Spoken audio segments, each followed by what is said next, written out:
honestly, at the current price point, we really need to know if this bag is still worth buying.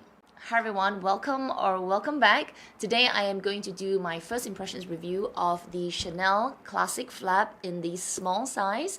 If you haven't watched the review of this bag, I will link it up here as well as in the description section down below. I purchased this just before the last price increase in November, so I've had this bag for about 3.5 months already, and I have been using it pretty consistently. May not be on Instagram or on YouTube, but I have been putting some little bit of wear into this bag so I can share with you my first impressions. In this video, I will share 3 things. Firstly, I'll talk about the pros and cons based on my first impressions. Secondly, I will show you what fits in this bag. And finally, I will give you my initial thoughts on whether this bag is worth buying. Now, everything will be timestamped in the description section, so you can easily check it out on which section you would like to take a look at. And yeah, without further ado, let's get into this review. First pro of this bag is that it can really dress up a look. I have worn this with my shorts and t-shirts and even clothes like this. Very, very casual, and this bag elevates the look. The version that I have is in gold hardware, so it's definitely more dressy compared to the silver hardware, which I've seen with other ladies, around Singapore, around Malaysia, and it is definitely a more sophisticated look. It's not as flashy as the gold, but because I feel that it is slightly smaller, and obviously it's a small version, right? It's the gold is manageable. It's not so blingy that you might feel it overpowers your whole look. It is quite subtle yet dressy. So this bag definitely elevates the look, and it can definitely go with a casual outfit, making it amped up a bit more. And if you're wearing it for like a nighttime, going out for an elegant night, it can also transform to an evening bag. So definitely that is a huge pro because I am a very casual dresser. The second pro of the version that I have is that it is caviar leather, and because it has this embossed grain, really it is a tank. I have my jumbo for about 2014, and truly I use that bag quite a lot, and it looks as good as a very, very well-maintained pre-loved bag. I'm not gonna stretch it as far to say it looks brand new, but honestly, for the amount of wear I've used that bag, it's amazing. So caviar leather is the way to go if you're paying such high price points for a bag. So this is definitely a pro of this bag. I know that the caviar might be a little bit difficult to get, not impossible, a little challenging. We have to wait a little bit. But I feel like this definitely has a pro over the lambskin. I don't deny that the lambskin is so beautiful. I love lambskin, I love the touch.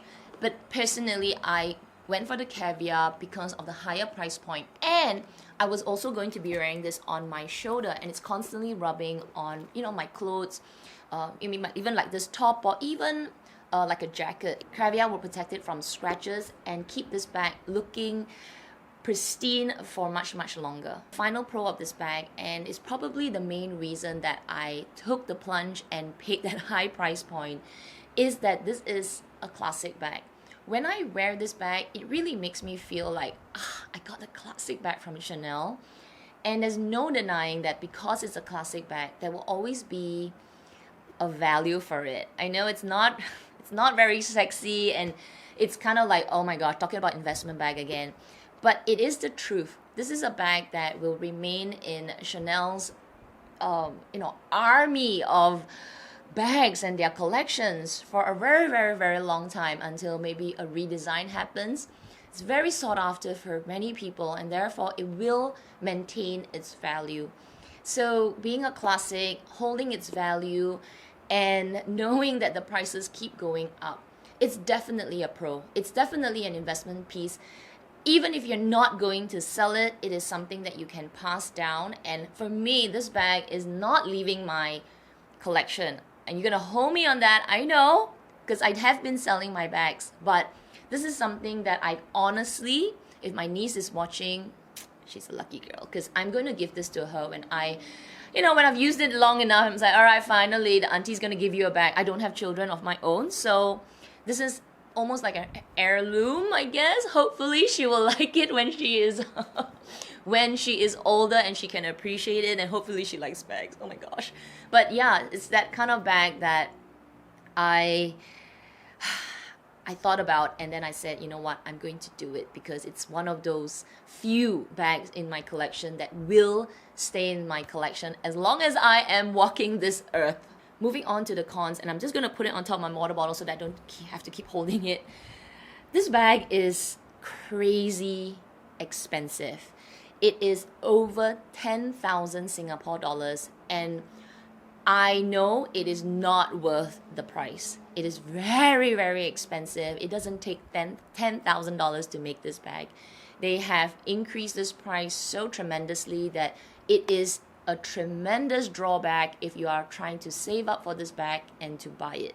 And because it's so hair-raisingly expensive, I honestly feel that there are better bags out there that are, I guess, more functional, and you can use it for many more occasions, which will lead me to the next point on capacity. This is a very small bag, okay? It does look large, so in terms of its length, this is, let me just take my notes. This length, all right, right here, it's only 23 centimeters across. That's about 9 inches. It looks big, but because it has all this, larger compartment, it has the double flap, it looks large, but the capacity on the inside, you can take away an inch. And then for the side, right, oh my gosh, the side is only 6 centimeters or 2.5 inches. Many people have reviewed this bag and say that the capacity is just like a mini rectangular, which is why the small size was not sought after for a long time, because people would go for the medium large, which I actually own very briefly. We don't want to talk about that. People would go for the mini rectangular, which was half the price, still had the classic look. And now it's back in popularity because the medium large has just gone even more insanely expensive. And this is just seems a little bit more in reach. So capacity is terrible, which you can look at the next section where I will show you what fits in the bag. I'll have some things to put inside. So, with the price, with the small capacity, it really made me think so hard, for 2 years whether this is worth buying. As for the strap length, I think depending on who you ask and who you watch on the review, they will say different things. Now, I'm not a very petite girl, but I'm also not very big bone, and I'm quite normal in size. I'm 165 centimeters, and I think that's quite average in height. This bag, for me, it's only shoulder bag, when I put the two straps together, or at most on my shoulder, long strap. When I wear this bag crossbody, it's way too short. It just ends around my boob. So if you are, larger than me, it's not a most comfortable bag to wear crossbody. So it's always on your shoulder, and if you're on the run, you shouldn't be on the run with this bag. But if you are you need your hands, you need to take things up, the bag is swinging and it will kind of slide off the shoulder. So it's definitely a more ladylike bag. You need to be, not carrying too many things, not running too many errands when you're carrying this bag. So it cannot be crossbody. And when I pull up the straps like this, in double up, the top of the bag to the top of the strap, this is only 24 centimeters or 9.5 inches approximately, which is not a lot, okay? But of course, it feels quite comfortable for me under my arm. It's not too short that it falls under my armpit. So I still have a little bit of gap, and it's quite comfortable. And then when I, lengthen the strap all the way up, well, that's a good size just on the shoulder. So it does make a nice, just long strap shoulder bag. And the length is 42 centimeters or 17 inches, which is, fairly okay for a shoulder side bag. I have used it crossbody when I was going grocery shopping, and I just, had needed my hands, and I just slung it over just for a short while. Can be done for my size. And if you're petite, obviously, I think it fits you. But if you are larger than me, I feel like it's going to be a bit of a stretch. It's like just hanging at your boob. The final con of this bag, especially if you're going to buy it now, maybe not 4 or 5 years ago, but definitely buying it from now onwards, is a point of that investment. Yes, I said earlier that it will hold its value, it will go up. But if you are buying this bag with the intention of flipping it in the future, I honestly don't think you would make a lot of money. it's so already highly expensive. It's like so up there that I feel a lot of people would rather still wait and get it in store than to pay, you know, a premium on it. I know it's very, very difficult to get, but like I said, it's not impossible. So the con, if you are thinking of flipping this for a substantial profit, I would say think again, because, you know, I would rather personally wait a little bit more and buy it at Chanel than to pay, say, 20% premium at the resale market, because I know it's not some kind of bag that is like elusive, right? It is just a little bit more challenging right now, and I don't know whether it's stock or it's just stock control. Not to say there's no stock, but it's sort of like stock control to like push it out slowly by Chanel. I don't know what's the strategy. Yeah, so if you're thinking about flipping it, it's definitely going to be a con because these prices are already so high. Maybe if you keep it for 10 years, but you know, if you put that kind of money in the bank and you do investments, I think you'll get more out of it, honestly. I'm gonna change the screen now and let's take a look at what fits inside this bag. Got my 6 key ring holder, I've got some keys inside, I've got my fob. I've got a hand lotion. You could replace this with a hand sanitizer. My Kelvy Duo, which has coins as well as some cards and cash. This is my spectacle case. It's empty right now. I just want to show you if it can fit, because I know some people like to carry their sunglasses. Got my round coin purse from Chanel. It's got stuff inside, random bits that I usually carry in my larger bags, but I'll also use this to show.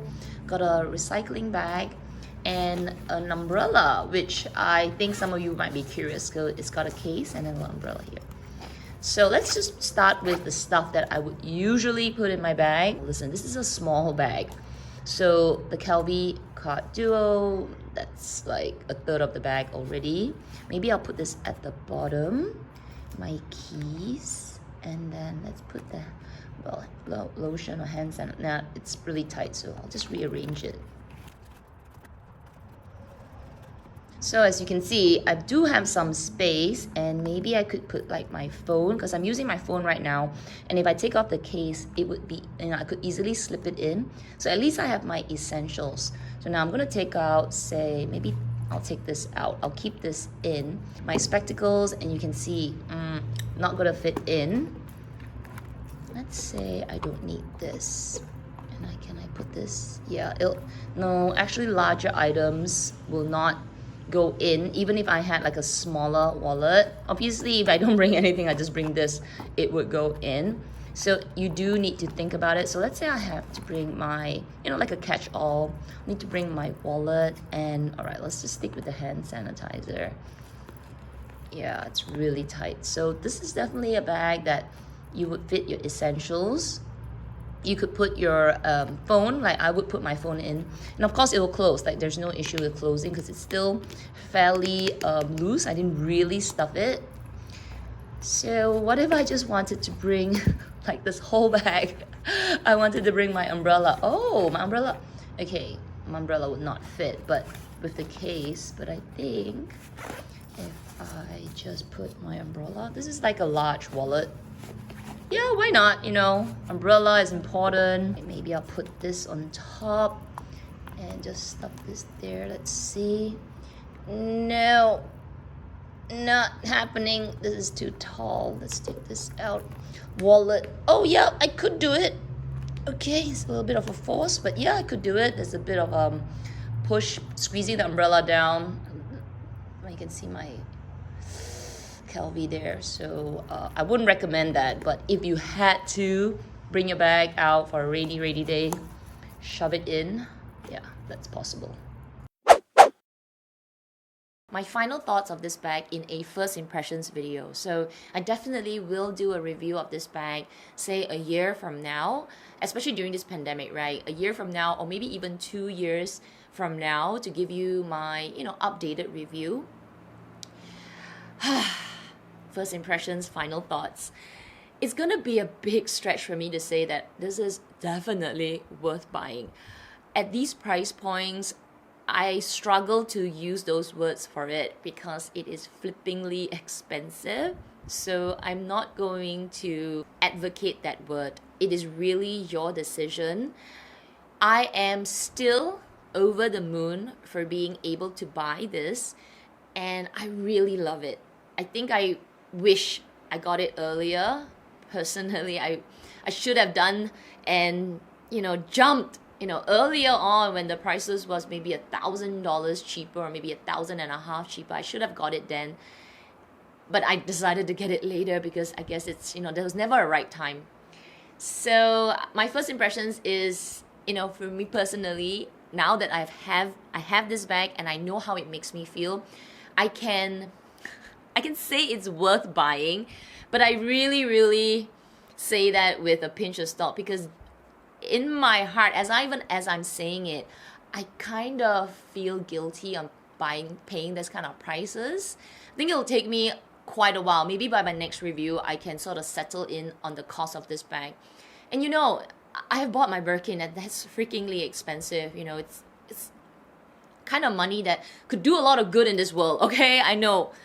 But I don't know, with this Chanel, I struggle to say that paying 10,000 Singapore dollars for it, and it was like 10,200, something like that. I struggle to honestly say that it's worth buying. My final impression or final words on this is that get this bag if it's been on your mind and you are actually hemming and hawing on it and actually getting other bags sort of to fill that void. That is from my own experience, because I was hemming and hawing and buying other things in between, and then finally decided, oh my gosh, I just can't take enough price increase, and I got this. So taking my own advice, if this is the bag that you want and you are working towards it and it's getting a little further because of the price increases, I still say go and work towards it. Don't waver from that road, because at the end of the day, it is a classic piece. And if, say, for some reason you find out that it doesn't work out for you, you can easily let this bag go. Resale market is much better now. It's easier, you can use resellers. At least it holds its value compared to the other things that you would get in the meantime to get this bag. So I'm not advocating you to buy it, but if it is already on your wish list, if it's already something that you are wanting, then just do it, because it's just going to go up and up. If you're expecting this bag to be a everyday bag and to use it, like for running errands every single day and putting all your stuff and being just your everyday bag, maybe don't get this gold, unless that's your style. It is dressier, like I said earlier, it's dressier. The silver will be maybe a little bit more casual, but for the capacity, I'm not sure if it's the ultimate everyday bag. It is, it's a couple of hours kind of bag, when you go out with, it's a half day going out kind of thing, because, sometimes you want to carry a little bit more. Sometimes you want to bring an umbrella, which this bag is, you don't want to put a wet umbrella in this bag, right? So yeah, little thoughts, that paying this price, you want to use it as much as possible, right? You want to put as much wear in it. But I think I won't do it for this bag. It's one of those, more often used, because surprisingly, I can dress it up. I can use it casually, but still, there are days that I prefer a bigger bag. So it's something in your collection, and get it only if you truly have been wanting it. So anyway, that is the end of my first impressions, pros and cons, a little bit of what's in my bag and my final thoughts in the first impressions. I do hope you enjoyed today's video, and if you did, it would mean a lot to me if you give it a thumbs up. I do hope you are subscribed, because I do plan to do more reviews of my other bags. I am also going to do with an updated luxury collection. So I hope you're subscribed, hit the notification bell so that you'll be notified when my next video goes up.